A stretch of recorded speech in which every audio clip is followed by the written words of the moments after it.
Some people spend their whole lives trying to be seen. Others learn that being invisible is its own kind of power. Maya Sterling had mastered the art of disappearing in plain sight. She wasn't hiding, not exactly. She was simply existing in a space that had decided long ago not to notice her. The fluorescent lights of Seoul Central Hospital hummed overhead, casting that particular shade of institutional white that made everything look a little more tired than it actually was. Maya moved through the ward with the quiet efficiency of someone who had stopped expecting anyone to look up. Sterling, room 312 needs a catheter change. Dr. Park didn't look up from his clipboard. He never did. And the patient in 308 is agitated again. See if you can calm him down. Maya nodded, though he wasn't looking at her to receive the gesture. She tucked her pen into the pocket of her scrubs. The same navy blue scrubs everyone wore. The same ones that somehow managed to make her feel both exposed and invisible at the same time. She was the only black nurse on this floor, which meant she was either hyper-visible or completely unseen, depending on which was more convenient for whoever was doing the looking.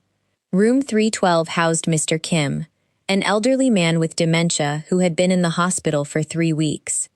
He didn't recognize his own family, but he recognized Maya's hands. When she entered, he stopped thrashing against his restraints and went still. "It's me, Mr. Kim," she said, her voice low and steady. "I'm going to make you more comfortable, okay?" He didn't respond, but he didn't fight her either. That was trust, Maya knew. The kind that had to be earned, one gentle touch at a time. She worked quickly, efficiently, her movements practiced and sure. The catheter change took 7 minutes. She timed these things. 7 minutes of focused attention, of making someone feel human even when they couldn't remember their own name. When she emerged, Nurse Choi was leaning against the nurse's station, scrolling through her phone. "Took you long enough," Choi said without looking up. "Dr. Park needs the discharge paperwork for 305. I just got assigned 2 more patients. Well, I'm on my break." Choi finally looked at her, a smile that didn't reach her eyes. "Besides, you're so good with the difficult ones. Everyone says so." It wasn't a compliment. Maya had learned to recognize the difference between praise and condescension wrapped in pretty paper. She took the paperwork without comment and walked toward the supply closet to restock her cart. The thing about being invisible, Maya had discovered, was that people stopped guarding their words around you. They forgot you were listening. They forgot you had ears that worked just fine, a mind that processed everything, a heart that still felt the sting even after years of practice. She had heard Choi tell Dr. Park that Maya was fine, I guess, for someone who didn't even go to school here. She had heard Dr. Park refer to her as the black nurse in meetings where her name apparently didn't matter. She had heard the whispers, the assumptions, the casual dismissals that accumulated like sediment at the bottom of a river, invisible until you tried to swim through it. But Maya had stopped swimming against that current a long time ago. She had found another way to move through the water. The shift ended at 7. Maya clocked out, changed out of her scrubs in the locker room that smelled of industrial disinfectant and stale coffee, and walked through the sliding glass doors of the hospital entrance. The evening air hit her face, cool, carrying the scent of exhaust and street food from the vendors 3 blocks away. And then, as it always did, everything changed. A black Mercedes sedan was parked at the curb, engine idling. The man standing beside it, tall, broad-shouldered, dressed in a charcoal suit, straightened when he saw her. He didn't smile. He didn't need to. He simply opened the rear door, and Maya slid inside without a word. The leather seats were warm. The interior smelled of cedar and something darker, something that reminded her of the incense Yiseo burned in their apartment. She leaned her head back against the headrest and closed her eyes, feeling the tension drain from her shoulders in a way it never did inside those hospital walls. Her phone buzzed. She pulled it from her bag and answered without looking at the screen. "Did you eat?" Yiseo's voice was low, rough around the edges in that way that meant he was tired. Not the kind of tired that came from a long day, but the kind that came from carrying things no one else knew about. Not yet, Maya said. A pause. She could picture him on the other end, probably in his office, probably surrounded by ledgers and men who called him sir and meant it with their lives. His hair would be slightly mussed from running his hand through it, a habit he only had when he was worried about something he wouldn't admit to being worried about. "I'm making dinner," he said. It wasn't a question. "You don't cook." "I'm learning." Maya almost laughed. "Almost. I'll be home in 20 minutes. I'll be waiting." The call ended. Maya looked out the window at the Seoul skyline, the neon signs beginning to flicker on as dusk settled over the city. The car moved through traffic with the smooth confidence of a vehicle that never had to stop for anyone. She watched a young couple walking hand in hand on the sidewalk, a mother pushing a stroller, an old man selling roasted chestnuts from a cart. Normal people with normal lives. She wondered sometimes what it would be like to be one of them. Their apartment occupied the top floor of a building in Gangnam that Maya had never bothered to learn the name of. The elevator opened directly into their living space, open concept, floor-to-ceiling windows, a kitchen that looked like it belonged in a design magazine. Yiseo was at the stove when she walked in, wearing an apron that said "World's Okayest Cook" in Korean. She had bought it for him as a joke. He wore it without irony. "You're burning the garlic," she said, dropping her bag on the counter. "I'm not burning the garlic. I can smell it from here." Yiseo turned, and for a moment, the man who commanded rooms full of dangerous men simply looked like a man who had been caught doing something he wasn't good at. He was 34 years old, with the kind of face that made people nervous. Sharp cheekbones, dark eyes that missed nothing, a mouth that rarely smiled in public. Around Maya, that mouth softened. Around Maya, he became someone else entirely. "I wanted to do something for you," he said, turning off the burner. "Something normal. Normal is overrated. You say that, but I see your face when you walk through that door. I see how you carry yourself in that hospital." He set down the wooden spoon and crossed the space between them, stopping just close enough that she could smell the cologne he always wore, something woodsy and clean, nothing like the heavy scents favored by the men in his world. "You deserve to come home to something good." Maya looked at him then, really looked at him, the way she allowed herself to only in these private moments. She saw the faint scar above his left eyebrow, the one he'd gotten when he was 17, and stupid, and thought being tough meant never backing down. She saw the way his hands hung at his sides, uncertain, waiting for her to decide what this moment would be. "You don't have to earn me, Yiseo," she said. "I already chose you." Something shifted in his expression. Relief, maybe. Or gratitude. Or the particular vulnerability of a man who had built an empire on control and found himself helpless in the face of one woman's quiet acceptance. "I know," he said. "But I want to be worth it." They ate at the kitchen island, the food not quite right, the rice a little undercooked, the vegetables slightly too salty. But Maya ate every bite. Yiseo watched her with an intensity that would have been uncomfortable if she hadn't grown used to it. He didn't stare. He simply paid attention. It was the same way he watched everything. But with her, there was something else underneath. Something that looked a lot like fear. Not fear of her. Fear of losing her. "Tell me about your day," he said. "Same as always." "That doesn't mean nothing happened." Maya set down her chopsticks. "Dr. Park assigned me all the patients no one else wanted. Nurse Choi took credit for the inventory system I built last month. I worked through lunch because someone had to cover the ER overflow." She said it without emotion, the way she always did. But Yiseo's jaw tightened, a muscle jumping in his cheek. No. Maya, no. Yiseo." She reached across the counter and took his hand.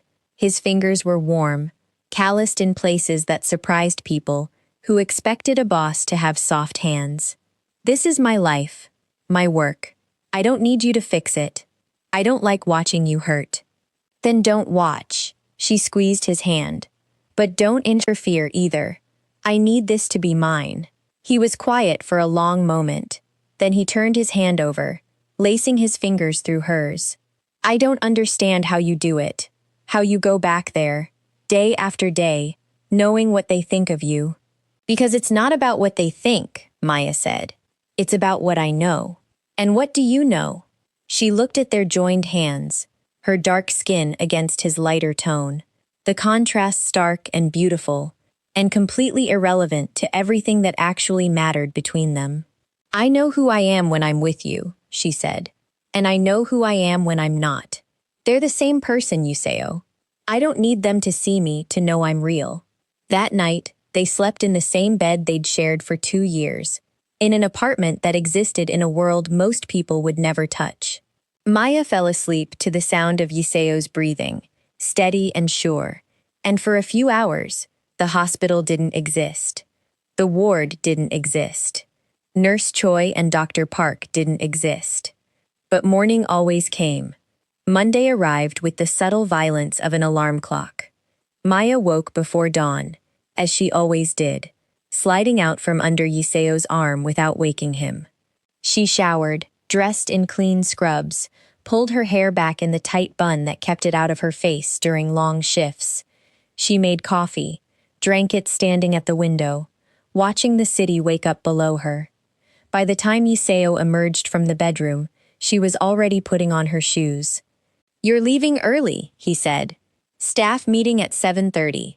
He crossed the room and pulled her into his arms. She let him, resting her forehead against his chest, breathing in the scent of sleep and skin and the faint trace of the cologne that lingered on his pillow. Be careful, he murmured into her hair. I'm always careful. That's what worries me. She pulled back and looked up at him. I'll see you tonight. I'll be here. The hospital looked different in the early morning light. Softer, somehow, as if the building itself hadn't fully woken up yet. Maya walked through the sliding doors at 7:15, her footsteps echoing in the empty corridor. She stopped at the nurse's station to check the overnight notes, her eyes scanning pages of handwriting that ranged from meticulous to illegible. The staff meeting started at 7:30, as scheduled. Dr. Park stood at the head of the conference room, his white coat pristine, his posture suggesting a man who had never once in his life doubted his own importance. We've had some staffing changes, he announced. Nurse Kim has transferred to the cardiac unit, which means we'll need to redistribute some of the caseload. Nurse Choi, you've been doing excellent work with the new inventory system. I'd like you to take point on coordinating the transition. Maya sat very still.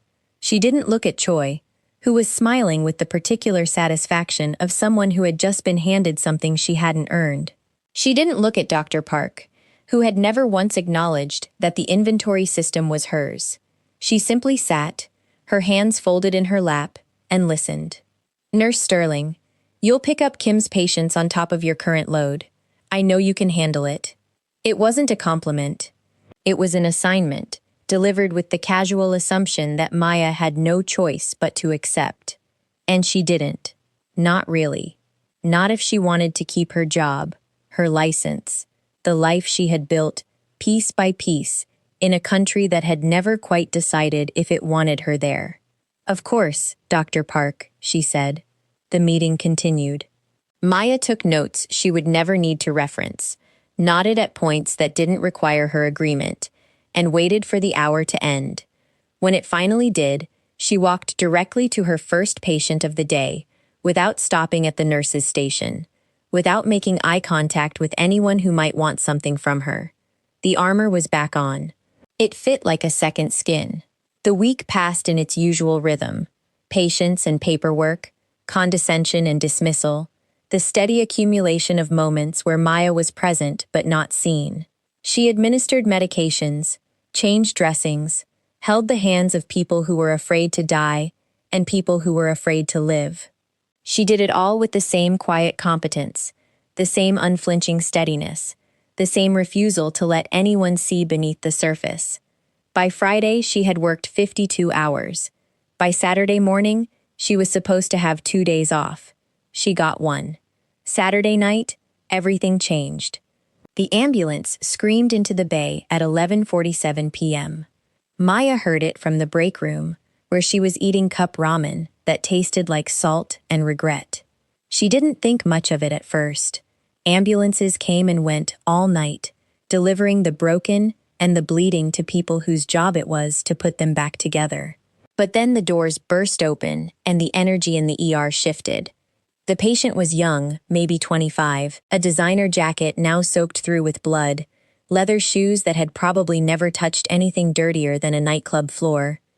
His face was pale, his breathing shallow, and when Maya got close enough to assess him, she saw the hole in his abdomen, dark and wet and pumping blood with every heartbeat.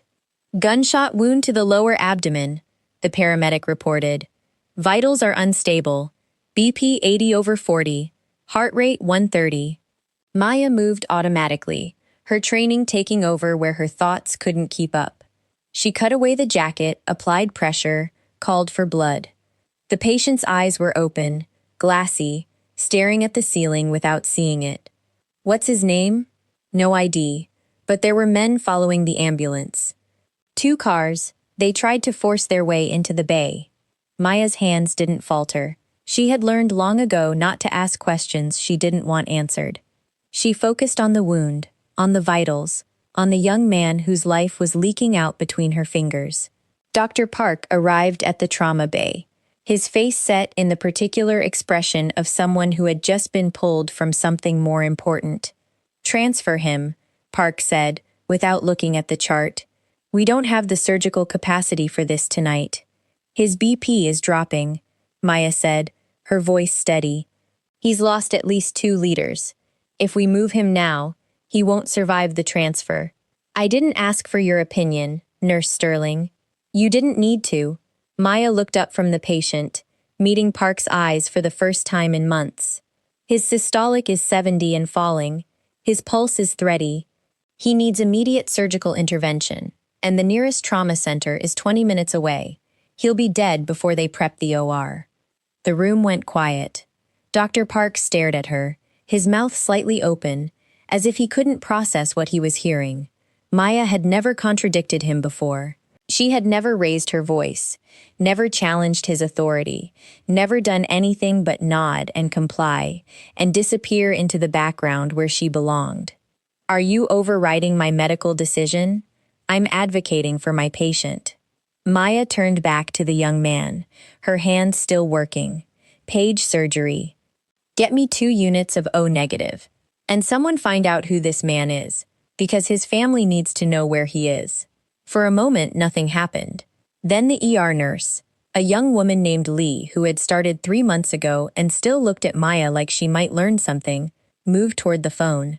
Dr. Park didn't stop her. He simply stood there, his face cycling through emotions Maya didn't have time to catalog, and then he turned and walked out of the trauma bay. Maya didn't watch him go. She had a patient to save. The next 2 hours were the kind of controlled chaos that defined emergency medicine. The surgical team arrived, skeptical at first, then focused. The patient was stabilized enough to move to the OR, and Maya followed, her hands never leaving his body, her mind running through protocols and possibilities, and the 1,000 tiny decisions that separated life from death. He made it through surgery. Barely. But he made it. When Maya finally stepped out of the OR, it was 2:30 in the morning. Her scrubs were soaked with blood, his blood, her sweat, the physical evidence of a battle she had won by refusing to back down. She leaned against the wall outside the operating room and closed her eyes, letting her heart rate slow, letting her breathing return to normal. "Nurse Sterling?" She opened her eyes. Lee stood in front of her, holding a cup of coffee. "You should drink this," Lee said. "And sit down. You look like you're about to fall over." Maya took the coffee. It was black, bitter, exactly what she needed. "Thank you. That was..." Lee hesitated, searching for words. "I've never seen anyone stand up to Dr. Park like that. Someone had to. But you never..."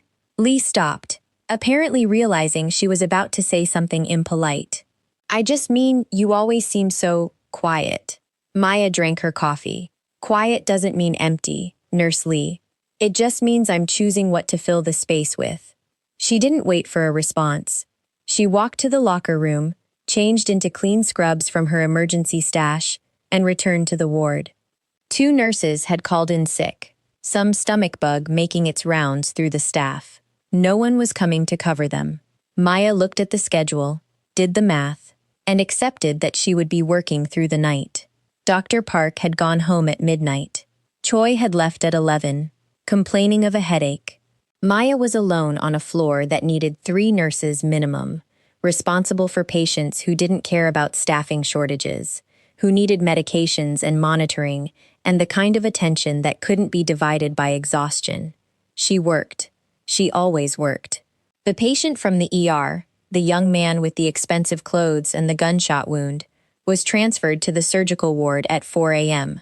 Maya checked on him every 20 minutes, watching his vitals, adjusting his fluids, noting the slight improvements that meant he might actually survive this. At 5 a.m., she found his phone. It had fallen from his jacket pocket during the trauma assessment, slid under a cabinet in the ER, forgotten in the chaos. She picked it up, intending to hand it to security, and the screen lit up with a notification.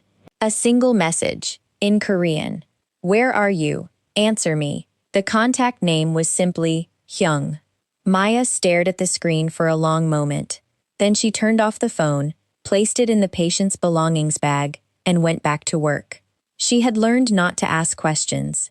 She had learned that some knowledge was dangerous, that the things you didn't know couldn't hurt you in ways that mattered. But she knew. She knew before Yiseo called her at 6:47 a.m., before his voice went still in that particular way that meant something had broken inside him. "Maya, I'm here." A pause. She could hear him breathing, controlled and deliberate, the way he breathed when he was holding himself together with willpower alone. "My cousin," he said. "June. He was shot last night." Maya's hand tightened on the phone. "The patient from the ER. You know, I treated him."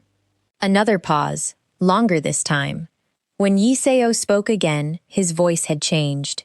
It was still low, still controlled, but there was something underneath it that Maya had heard only once before.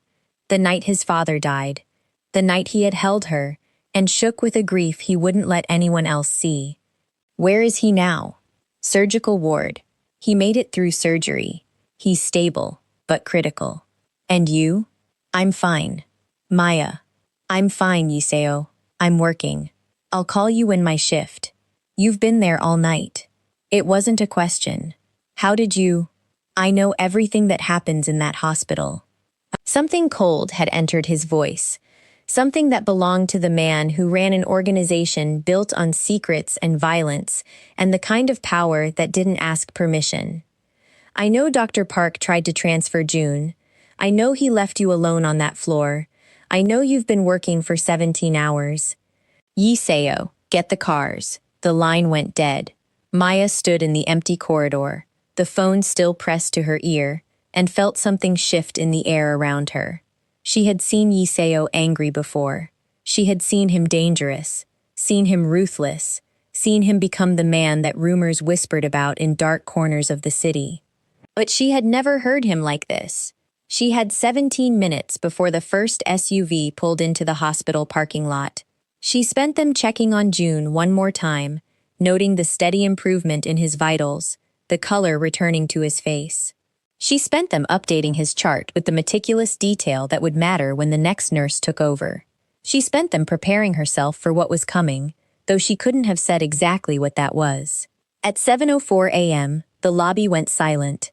Maya was at the nurse's station, finishing her notes, when she felt it.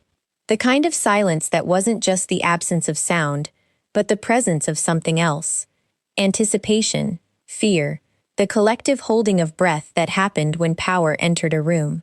She looked up. 12 black SUVs filled the circular drive outside the main entrance, not parked, staged. 8 men in dark suits exited the vehicles and formed 2 lines along the walkway, their faces expressionless, their hands visible and empty, and somehow more threatening for it. The last SUV's door opened, and Yiseo stepped out. He wore a black suit, no tie, the top button of his shirt undone in a way that suggested he had dressed in a hurry. His hair was slightly mussed.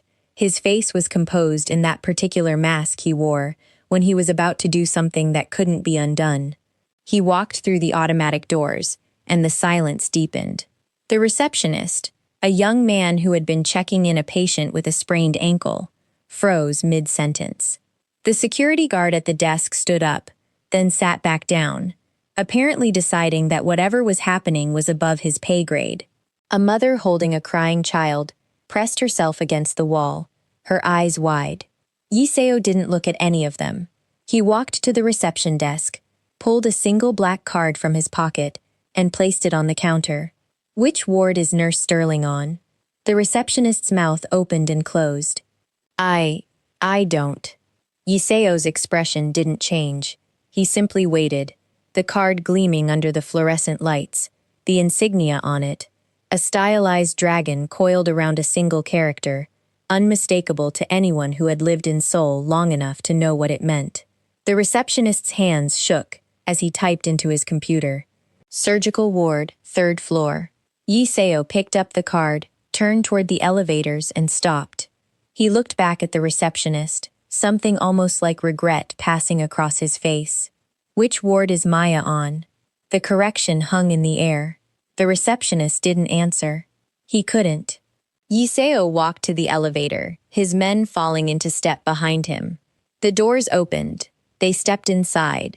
And then the silence broke, releasing into a buzz of whispers and speculation, and the particular kind of fear that came from watching something you didn't understand unfold in front of you. Maya was outside room 7 when the elevator doors opened on the 3rd floor. She was writing notes, her pen moving across the paper with the same steady rhythm she used for everything. She didn't look up when she heard the footsteps, didn't react when the corridor filled with men in black suits who formed a perimeter around the ward entrance. She simply finished her sentence, capped her pen, and turned around. Yiseo stood 10 feet away, his hands in his pockets, his eyes on her face, with an intensity that made everything else disappear. "You didn't eat," he said. It wasn't the greeting anyone expected. The men behind him, hardened soldiers who had seen violence that would break most people, shifted uncomfortably. This wasn't what they had signed up for. This wasn't the boss they knew. "I was busy," Maya said, "saving my cousin's life. Doing my job." Yiseo took a step closer. "You look tired." "I am tired. You should come home. I have 4 more hours on my shift." "Maya." She looked at him then, really looked at him, and saw what no one else in that corridor could see. She saw the fear underneath the control, the love underneath the power, the man underneath the myth. She saw someone who had brought 12 SUVs and 8 armed men to a hospital not because he needed them, but because he had been afraid, and this was the only way he knew how to show it. "You brought 12 cars," she said. "I wasn't sure 12 was enough." She almost smiled. "Almost, you're being dramatic. I'm being honest." He took another step, close enough now that she could smell his cologne, could see the faint shadows under his eyes. That meant he hadn't slept either. "I couldn't get to you fast enough. I couldn't." He stopped, his jaw tightening. "When I found out you were alone in that hospital, when I found out Park tried to transfer June, when I realized you had been working all night with no one to help you. I had help. Not enough. It was enough." They stood there, 2 people having a conversation that existed on multiple levels, speaking in a language that only they understood. The men in the corridor watched, silent and uncertain. This wasn't the reunion they had expected.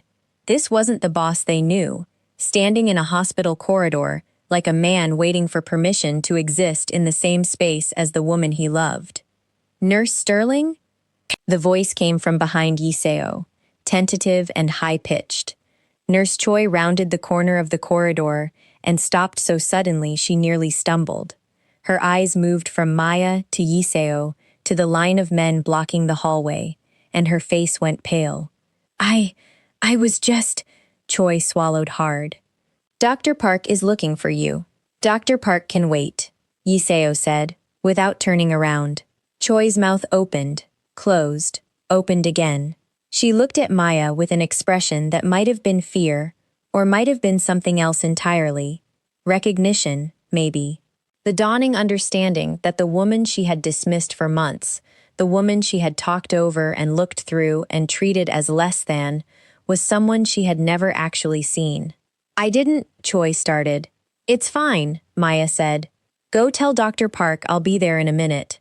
Choi didn't move.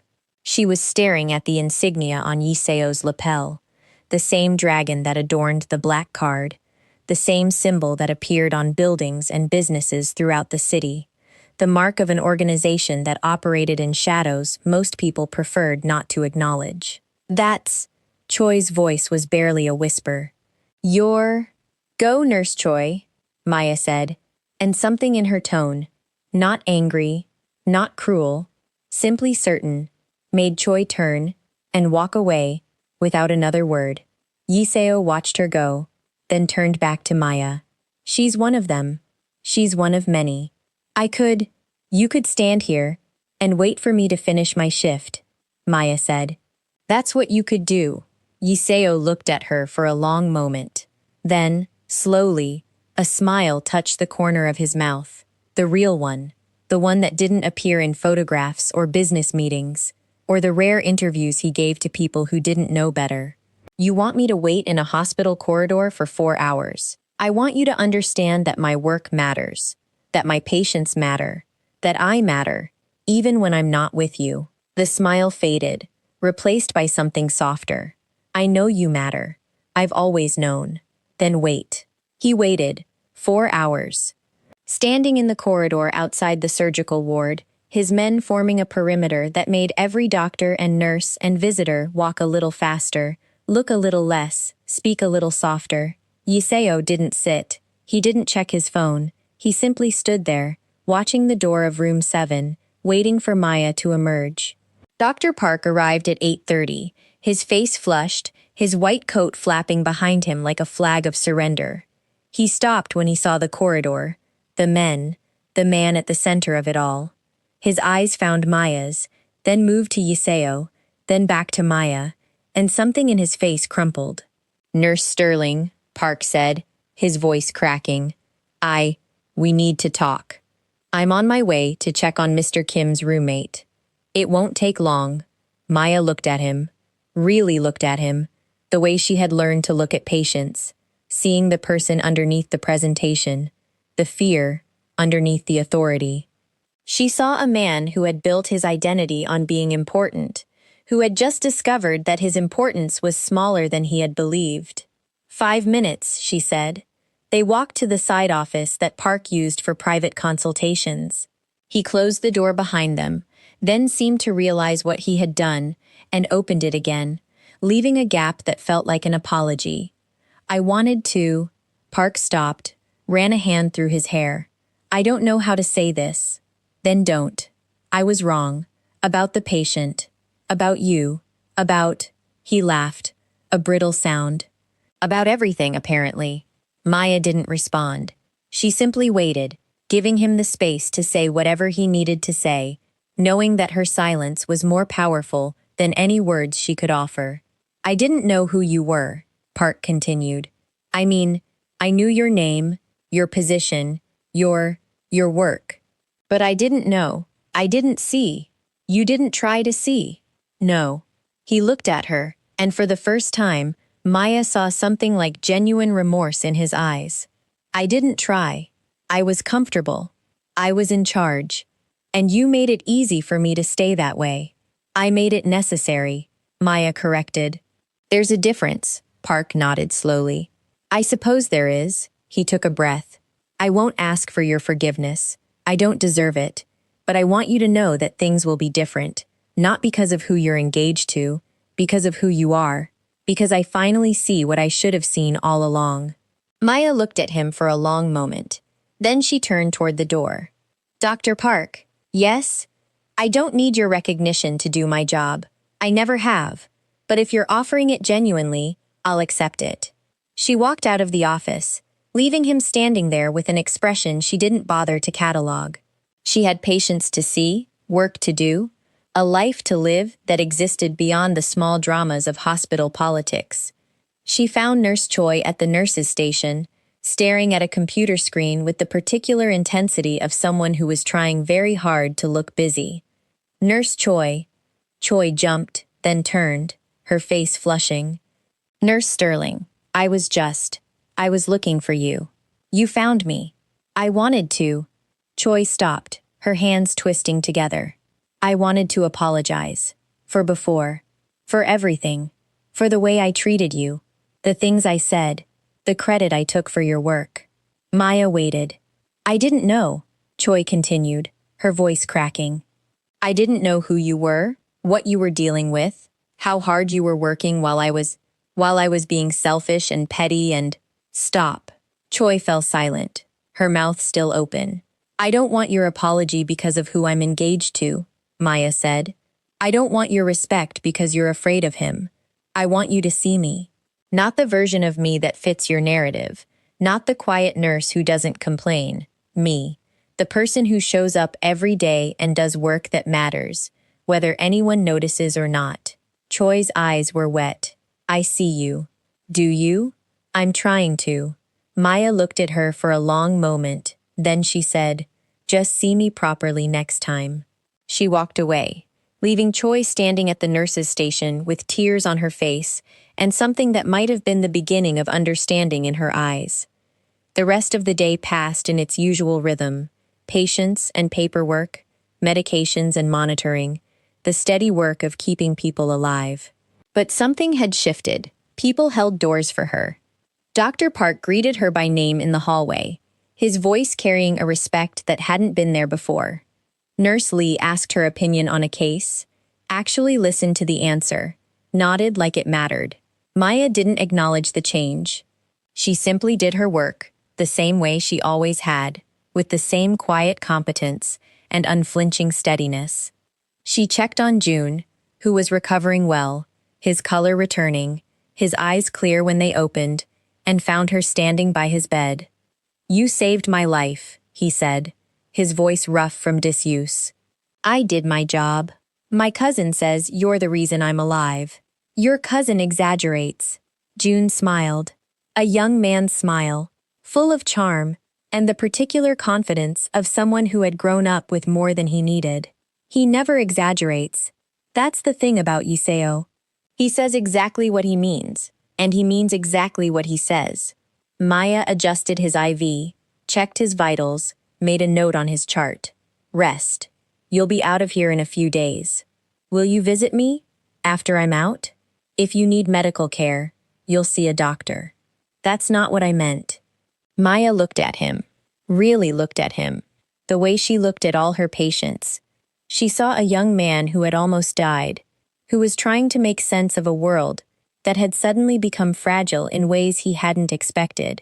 I'll see you, she said, in whatever way makes sense. She left him sleeping, walked back to the nurse's station, and picked up her clipboard. The shift was half over. The work continued. That evening, she returned to the apartment to find Yiseo cooking again. The kitchen smelled of garlic and ginger and something that might actually be edible this time. You're improving, she said, dropping her bag on the counter. I had a good teacher. You had YouTube. Same thing, she laughed. A real laugh, the kind that surprised her with its warmth. Yiseo turned from the stove, and the expression on his face made her stop, made her really look at him. What? She asked. You laughed. I laugh sometimes. Not like that. Not. He set down the wooden spoon and crossed to her, pulling her into his arms. Not the way you used to. Before the hospital wore you down. Before you learned to be invisible. Maya rested her head against his chest, listening to his heartbeat. I'm not invisible anymore. You never were. Not to me. I know. She pulled back and looked up at him. That's why I chose you. Because you saw me when no one else did. Because you looked at me and saw something worth choosing back. Yiseo's hand came up to cup her face, his thumb tracing the line of her cheekbone. I would choose you 1,000 times. 1 million, however many it takes for you to believe that you're worth being chosen. I believe it, Maya said. I just needed to be reminded. They ate dinner at the kitchen island. The food better this time. Not perfect, but better. They talked about their days, about June's recovery, about the small changes that had begun to ripple through Maya's world. They didn't talk about the future, because the future was something they were building one day at a time. After dinner, they sat on the balcony, watching the city lights flicker on as darkness settled over Seoul. Maya leaned against Yiseo, feeling the warmth of him, the solidity, the particular safety of being with someone who had seen all of her and chosen to stay. "Do you ever regret it?" she asked. "Choosing me? Never. Even when I make things complicated? Especially then." He kissed the top of her head. "Complicated is where the good stuff lives." She smiled into the darkness. "You're a romantic, Yiseo. I'm a realist. I know what I have. I know what I'd lose. And what would you lose?" He was quiet for a moment. Then, "The only person who ever made me want to be better than I am.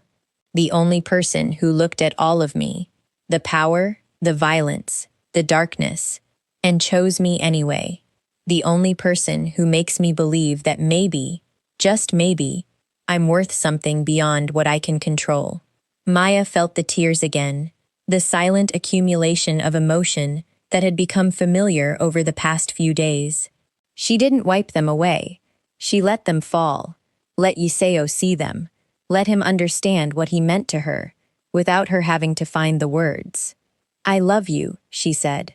"I know. Say it back. I love you. I've loved you since the moment you looked at me like I was a person instead of a title. I'll love you until the day I stop breathing, and probably after that too." They sat on the balcony until the city below them settled into its nighttime rhythm, until the neon signs flickered and dimmed, until the world grew quiet enough that they could hear each other's hearts beating. The next morning, Maya woke to sunlight and the smell of coffee. Yiseo was already up, standing at the window with 2 cups in his hands. He turned when he heard her, and the smile on his face was the real one, the one that belonged only to her. "Good morning," he said. "Good morning. I made coffee. I can smell it. I didn't burn anything. Progress." She took the cup he offered, sipped, felt the warmth spread through her chest. They stood together at the window, watching the city wake up.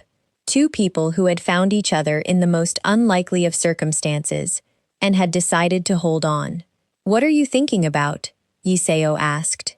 "The hospital, the patients, the way things have changed and the way they haven't." "Are you okay?"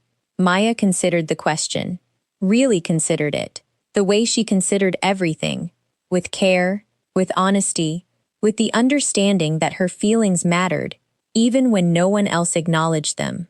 "I'm okay," she said. "I'm better than okay. I'm exactly where I need to be." "And where is that?" She turned to look at him, this man who had walked into her life with 12 SUVs and a heart full of fear, who had learned to love her by letting her be exactly who she was. "Home," she said. "I'm home." The week that followed was a study in contrasts. The hospital, that had been a place of invisibility, became a place of visibility. Not the comfortable kind, not the kind she had earned through competence and care, but the kind that came from association, from fear, from the sudden understanding that the quiet nurse had connections that made people nervous. Maya didn't lean into it. She didn't reject it either. She simply continued doing her work, the same way she always had, letting the new awareness settle around her like dust that would eventually find its level. Dr. Park changed. Not dramatically, not overnight, but in small ways that mattered. He asked her opinion in staff meetings, actually listened to her answers, implemented suggestions she made about patient care. He didn't apologize again. Maya hadn't expected him to, but he showed his respect in actions rather than words. Nurse Choi became quieter, more careful, but also more present. She stopped scrolling through her phone at the nurse's station. She started actually looking at the patients, actually listening when Maya spoke, actually seeing the work that happened around her. It wasn't friendship. Maya didn't need that. But it was something. Recognition, maybe. The beginning of respect. Nurse Lee flourished. With Maya's quiet mentorship, she grew more confident, more capable, more willing to speak up when she saw something wrong. She reminded Maya of herself, years ago, before the armor had hardened into something that felt permanent. And June recovered. Day by day, hour by hour, he grew stronger. Maya checked on him every shift, monitoring his progress, adjusting his care, watching the young man who had almost died become someone who might actually live a full life. "You're different from what I expected," he told her one afternoon, when she was changing his dressing. "What did you expect?" "Someone harder.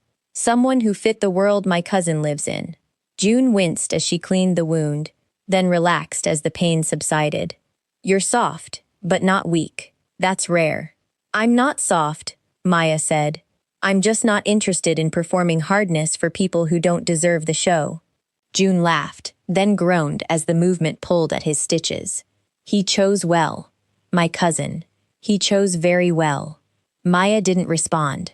She finished the dressing, checked his vitals, made her notes. She didn't need validation from June or anyone else.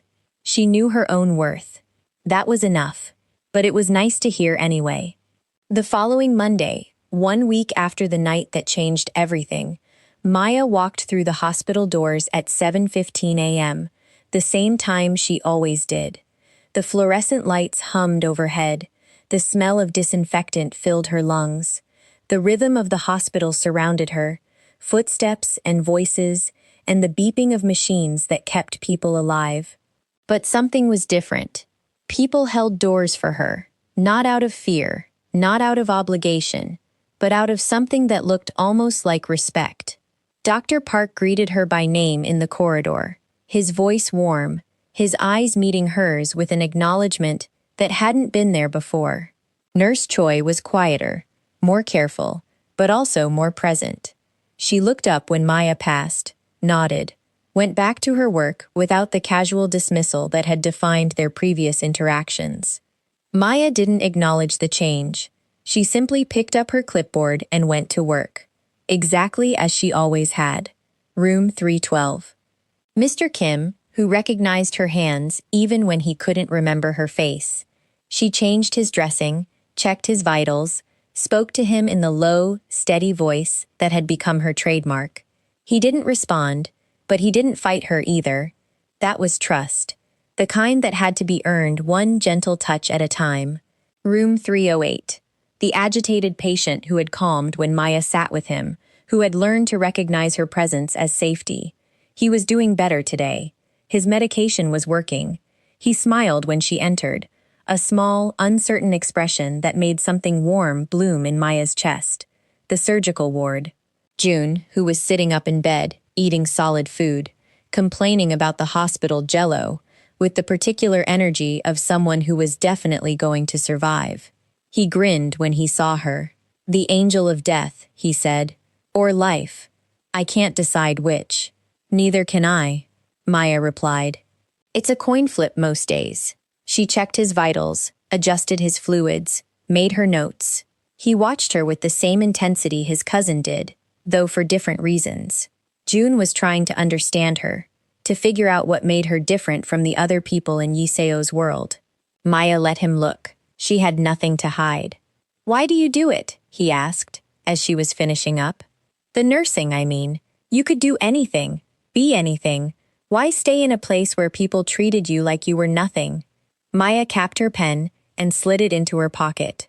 She looked at June, young, privileged, alive because of timing and luck, and the steady hands of a woman he would never fully understand. "Because they needed me," she said. "The patients, the ones who couldn't speak for themselves, who didn't have anyone to hold their hand, who were afraid and alone, and just needed someone to see them as human. I stayed because the work mattered, even when the people around me didn't see its value. I stayed because walking away would have meant letting them win, not the Parks and the Chwais of the world, but the fear, the doubt, the voice that said I wasn't good enough to be here." She turned toward the door. And I stayed because I knew who I was, she said, her hand on the doorframe. I didn't need them to see me to know I was real.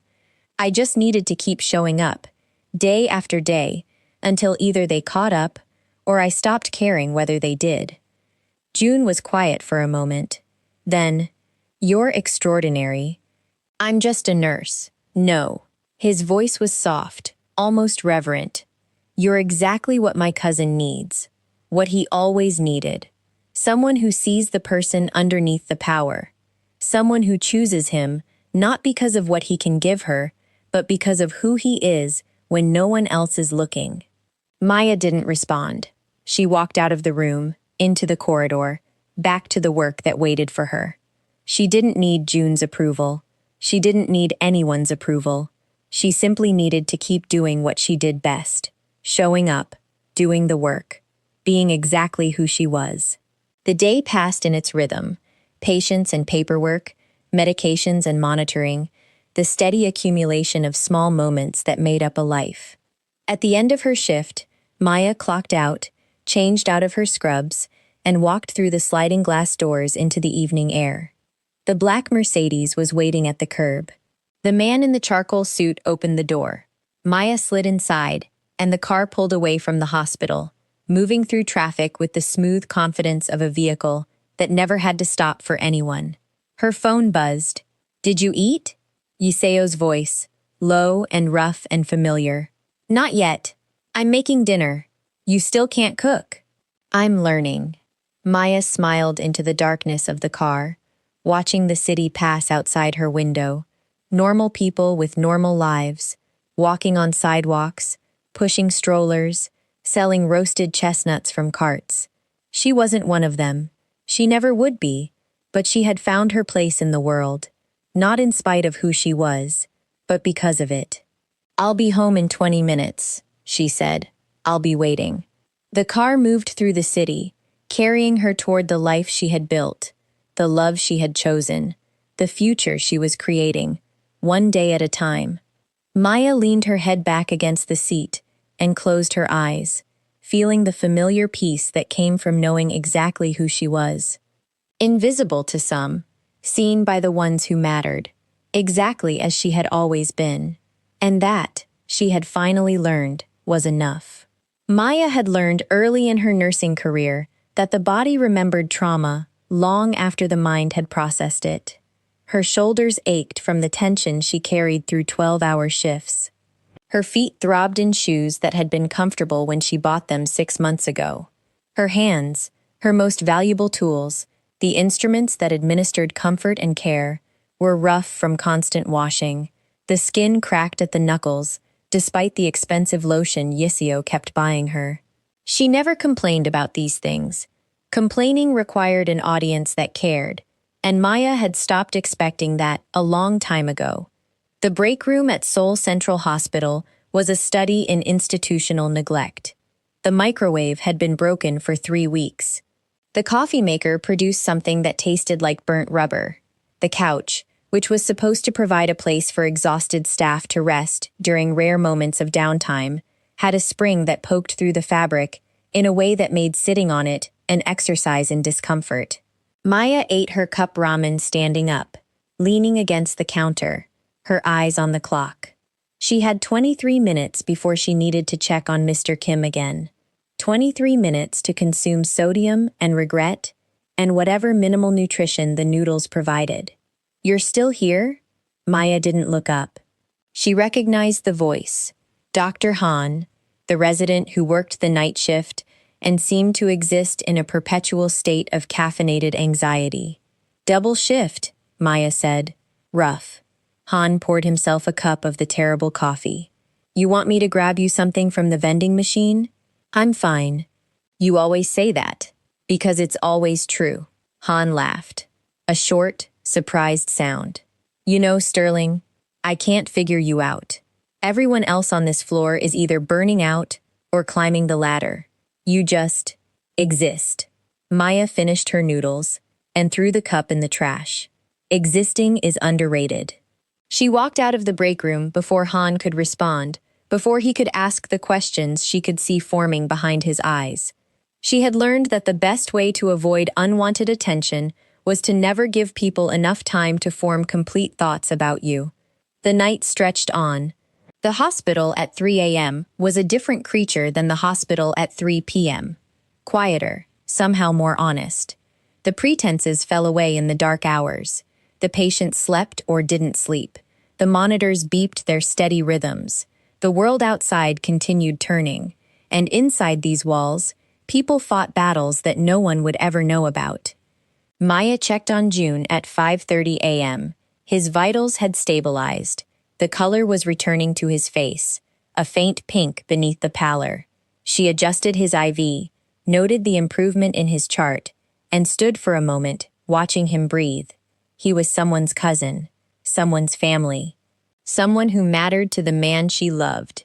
The weight of that settled on her shoulders, but she didn't shrink from it. She had carried heavier things. By the time the sun rose, Maya had been awake for 23 hours. Her vision blurred at the edges. Her hands moved on muscle memory alone.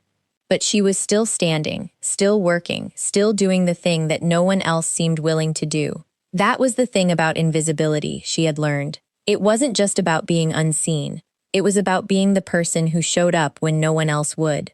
It was about doing the work that mattered, even when no one acknowledged it. It was about building a life on a foundation of quiet competence, knowing that the foundation was strong enough to hold whatever came next. She didn't know yet that what came next would change everything. The morning shift started trickling in at 6:45. Nurses who had slept in their own beds, who had eaten real meals, who had lives that existed beyond these walls. They greeted Maya with the casual familiarity of people who saw her every day but had never really looked at her. "Rough night?" one of them asked. "Same as always," Maya replied. "You should go home." "Soon," she said soon, but she didn't leave. She finished her notes. She checked on her patients one more time. She made sure the transition to the day shift would be smooth, that nothing would fall through the cracks, because she had been too tired to pay attention. That was the thing about Maya. She never let things fall through the cracks. Not because she was a perfectionist, but because she understood that for the people in these beds, the cracks were where lives got lost. When she finally walked out of the hospital at 7:15 a.m., the sun was bright and the air was cold. She pulled her coat tighter around her shoulders and walked toward the black Mercedes that was already waiting at the curb. The driver, the same man who had been picking her up for 2 years, whose name she had never learned, opened the door for her. She slid inside, leaned her head back, and closed her eyes. "Home, ma'am? Home," she confirmed. The car pulled away from the curb, and Maya let herself exist in the space between the hospital and the apartment, between who she had to be and who she was allowed to be. It was a small space, but it was hers. When she arrived at the apartment, Yiseo was waiting. Not cooking this time, just standing at the window, his back to the room, his posture suggesting a man who had been standing there for a while. "You're early," he said, without turning around. "The shift ended. It ended an hour ago. I had things to finish." Yiseo turned. His face was pale, his eyes red-rimmed. He hadn't slept either. "You should have called. I was busy." "Maya." He crossed the room in 3 strides and pulled her into his arms. She let him. Too tired to resist. Too tired to maintain the distance she usually kept between her hospital self and her home self. "I was worried." "I'm fine." "You always say that." "Because it's always true." He pulled back and looked at her. Really looked at her. And she saw the fear in his eyes. The same fear she had seen when he talked about his father, about the life he had built, about the things he had done to get where he was. "June is going to be okay," she said. "Because of you. Because of medicine. Because of timing. Because of luck. Because of you," Yiseo repeated. And there was something in his voice that didn't allow for argument. She didn't argue. She was too tired. She let him lead her to the bedroom, let him help her out of her coat and shoes, let him tuck her into bed like she was something precious. Sleep, he said. I'll be here when you wake up. You don't have to. I know I don't have to. I want to. She fell asleep, to the sound of him breathing beside her, to the warmth of his hand in hers, to the safety of being with someone who saw her, even when she didn't want to be seen. When she woke, it was afternoon. The apartment was quiet. Yiseo was gone, probably to check on June, probably to deal with the fallout from whatever had led to his cousin being shot. Maya didn't ask about those things. She didn't want to know. She showered, changed into comfortable clothes, and made herself a sandwich.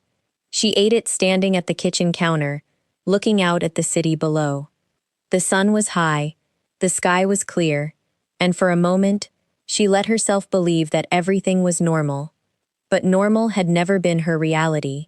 Normal was something she observed from a distance, something she touched briefly, before retreating back into the life she had built.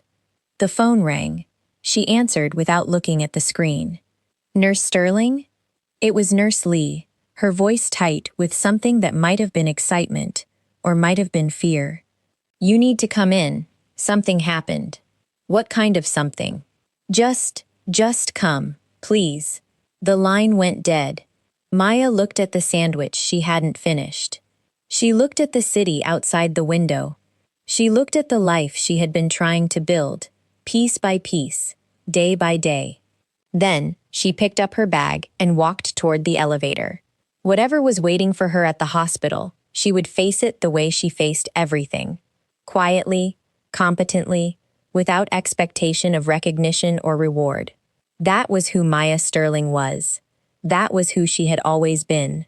And that, she was beginning to understand, was enough.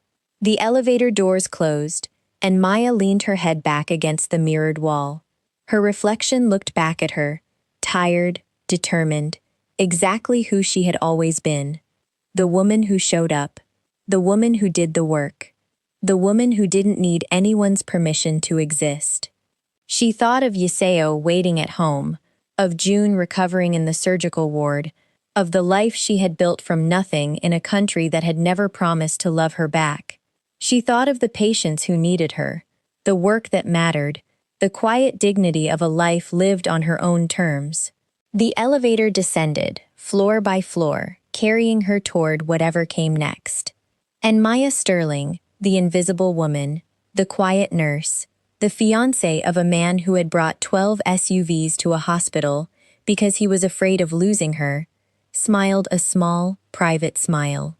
She was ready.